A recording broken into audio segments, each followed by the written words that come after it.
Well ar ná bhí buint mhór ag muir ran na farste leis an talta agus ag scríbneir ran na farste leis ag sa stáigh an cheangal sin deanta ó Harla gur cheangal mór ag lár chun morí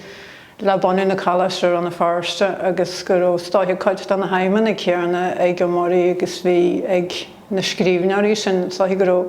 morí ag geirí an teir morí geirí Gucha chuirta chuid géal a tuaisgurt gur sé geirí airdan a chuirta scríbneach na meassan gur héil se gur scríbneach na géalacha iontacht táhaachta. Agus sin gur sé geirí na seo úsáid mar gréis truda. Agus leis a cheangal sin bhí gar an áil ar an na farsin ar a bonún chalaiste sin bhí teachta ar a phobal go meastar a forest. Agus sin rud a tá samúil bá gar frídeanais go bhecinn tú go poisttí ága go thug le gaibhlindé go chuiriste scialta